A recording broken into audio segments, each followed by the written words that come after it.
D.C. Before Oslo with those Palestinians, that they were just going back to Arafat and then coming back. Is that true? Okay. Sure, yeah. All right. That's another good counterpoint. Yeah. Okay. Also, that Arafat got like 95% of the vote. It's not like there were a bunch of rival clans. There's the question of legitimacy. I mean, they needed, and then when they came to the Madrid Peace Conference, the same happened. I mean, they were from the territories, but they got the approval from Arafat. They used to go to Tunis. Have you seen? Do you know what Al Arabiya is? The Saudi news channel. There's like an hour and a half long interview with Bandar. Oh, Hey, you spoke about it, yeah. Oh yeah. I saw it. Listening to him talk about Arafat is very, very, very funny. He's the one that I mentioned. Yeah, Prince Bandar, There's yeah. an interview in the New Yorker. An interview in the New Yorker 2003, where he lashed out at the Palestinians for, there's rejection of one peace offer after another. He mentioned, I don't know if you mentioned this in your book or not, or I might be mixing up what the conference it was. It might have been in '91 in Madrid. I think he mentions that that the Palestinians showed up with the keffiyeh on. Yeah, and that and that the Israelis were ready to walk out. And I think Bandar. I was there. Oh, okay, yeah. I was there, yeah. Jeez. What a world. What a world. That guy seems like he'd be really fun to chat with. What, Bandar? Prince He seems like Bandar? a really funny guy. He's just like every old Arab storyteller. But he represents a mood in Saudi Arabia. Yeah, to be more aligned with Israel and against Iran. Yeah. Do you buy that? Because I think some people accuse his narrative of being very like self-serving and biased. Or do you think he's telling the truth? Or Prince Bandar? Prince Bandar, listen, he served as ambassador for 20 years in D.C. And he knows the American mood, and he was privy to these negotiations. We used to meet with him during the negotiations, and therefore I think he reflects. I think that the Abraham Peace Accords, on the one hand, they represent a typical Trumpian sort of transactional diplomacy. But on the other hand, it represents also the fatigue of Arab leaders with regard to the Palestinian cause. The fact that the Palestinian cause would prevent them from implementing their strategic interest, okay, which is having an alliance with the Jewish state against Iran and under American umbrella, etc. Why do we have to wait until the Palestinians would say yes to an Israeli proposal? This is what Bandar expresses, really. I mean, and this fatigue is in the Gulf, and it was also in Morocco. There must be a limit that we can wait until the Palestinians say yes to an Israeli proposal. And this explains also why, in spite of this cruel war, this devastating war, the Saudis haven't given up on the Israeli-Saudi relations. They were helping with the Iranian strikes, yeah? And they're still waiting for some sort of formula, not necessarily binding formula about the two-state solution. Give us something to save face. Give us the legitimacy to continue business as usual with Israel, in spite of everything, because they know that, listen, the Palestinian problem is eternal. So let us see if we can do business with Israel and find some sort of accommodation, or even if it gives us a few years of certainty about an American alliance and an agreement with Israel, etc. I think that the religious divide is less important than people think. It is less important also between Sunnis and Shiites. We see that with Hamas. Yeah, Hamas is Sunni and Iran is Shiite, and the Saudis have no problem with the Jewish state today. So when the whole thing started, Kissinger tells the story of his first visit to Saudi Arabia. They gave him as a gift a book, the protocols of the elders of Zion.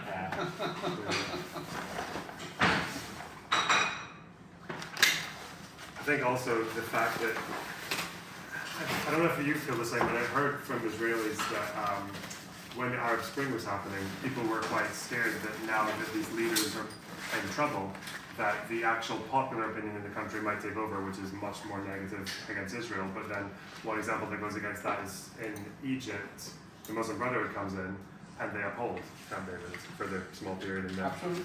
Yeah.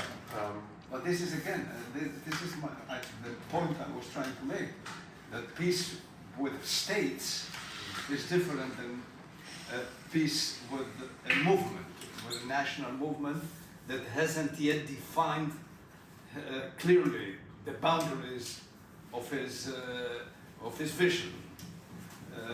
Whereas a state, even with the Muslim Brotherhood, the peace agreement had, it was sustained by Morsi because, again, it is a state that has an interest in stability, that wants to protect the achievements that they made in the peace process, in the peace agreement with Israel, the borders, the Sinai, etc., the American assistance as well, that is part of the peace agreement, the $2 billion or more, almost $2 billion that they get every year are part of the Camp David peace agreement between Egypt and Israel.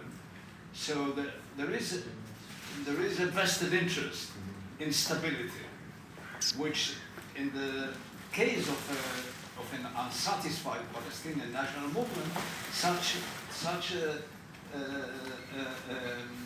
commitment to stability is more fluid. I mean, it's not, the status quo doesn't serve us. And even if the settlement with Israel might not be sufficiently satisfactory, given the tragedy, given the fact that our homeland is Israel proper, not just the West Bank. It's the same, it's the mirror image of the Israeli right wing, which is very strong, that they want us to withdraw from our homeland, which is Bethlehem, Hebron, Jericho, and the biblical lands of Judea and Samaria. Particularly now that the Israeli right is booming.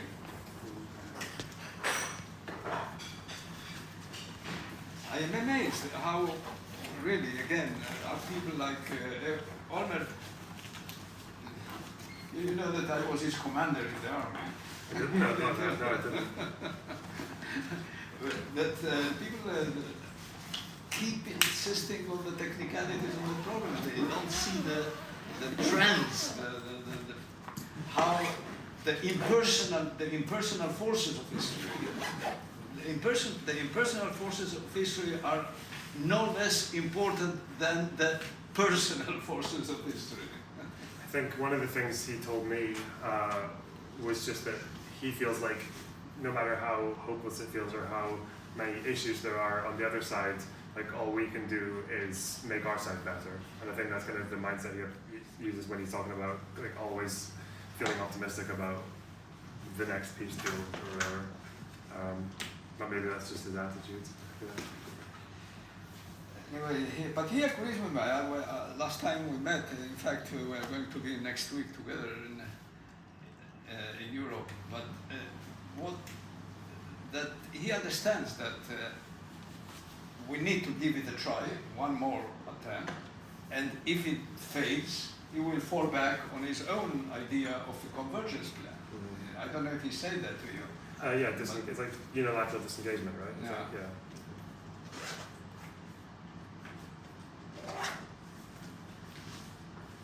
Until Taba for better negotiation.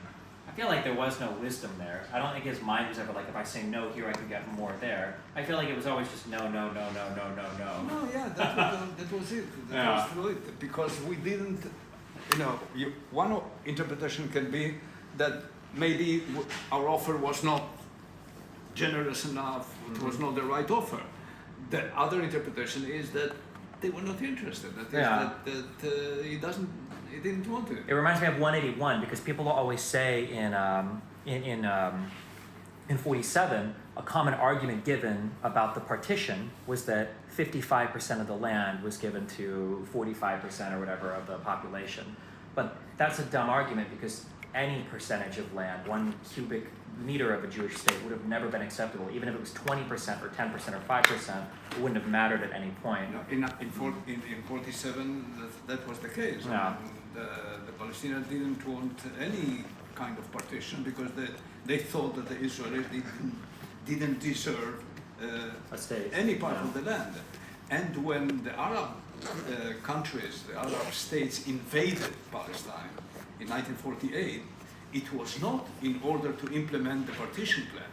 It was To in order take- to grab land for Yeah. themselves. Which is also frustrating, yeah. Which is what the Jordanians did in the West Bank, and the Syrians did in the north as well. There are lands that were occupied by the Syrians to this very day from historical Palestine. The Egyptians didn't manage, they took over land, but then they were repelled. But the idea was not, okay, we are going to invade in order to implement the two-state solution, as it were. You mentioned a unifying Palestinian leader. I know Yossi Beilin was a long advocate of pardoning Marwan Barghouti, who still seems to be the most popular figure, Yeah. even from jail. Do you have the same? I wish they do. We do it. Yes, I think that would be a major contribution. I think that I know Marwan Barghouti very well, and I knew him in the years of his openness to Israelis and with a negotiating spirit, etc. He, by the way, is the only one, as far as I know, that could be accepted by Hamas as well. Somehow. So I think that this is the kind of thing that I say, let us give it another try. Yeah, and then it's like he's accepted by Hamas, but will they keep accepting him if he starts negotiating with Israel? Yeah. But the guy that is absent, but it is very present, is Dakhlan. You know who Mohammed Dakhlan is? Mohammed Dakhlan was the security guy of Arafat. He's a Gazan, he comes from Gaza, and he has now the ear and the heart of the Emir of the Emiratis. And there's millions of dollars that he spends in the territories. And he has a say on what is going to be the next leadership in Palestine. Can I ask a question really quick? We're probably going to talk to Dr. Ahmed Tibi soon, and I think that he was Arafat's advisor, I think, from 93 to 2000. That's right. What do you think is an interesting thing to ask him? What do you think he would know? It might be. Ahmed Tibi is a brilliant individual, very articulate, and he knows very well the Palestinian system and the Israeli system as well. I think the best. You want to focus on the past or on When you say it like that, that sounds bad. But yeah, I'm curious. I'm curious what you would think because I will ask him this. So the side on the Israeli side that you represent will always say that Palestinians never had a concrete offer. If I were to ask him, what do you think Arafat or the Palestinians would have settled for? That's the question. Yes. What do you think he would say? Do you think he would have an answer? No, I think that he would say that the normal thing. He would say that Arafat would have accepted 67, a symbolic Right of return. right of return, the partition of Jerusalem. I think he would be in a very traditional sort of line. Okay. He was very close to Arafat, but I don't know how much Arafat was open to him. Sure. Okay. Okay. But you will get a very interesting conversation with him. He's a very articulate person. Thank you so much. I appreciate the time. Okay. Thank you so much. Thanks very much. Well, I'll email you.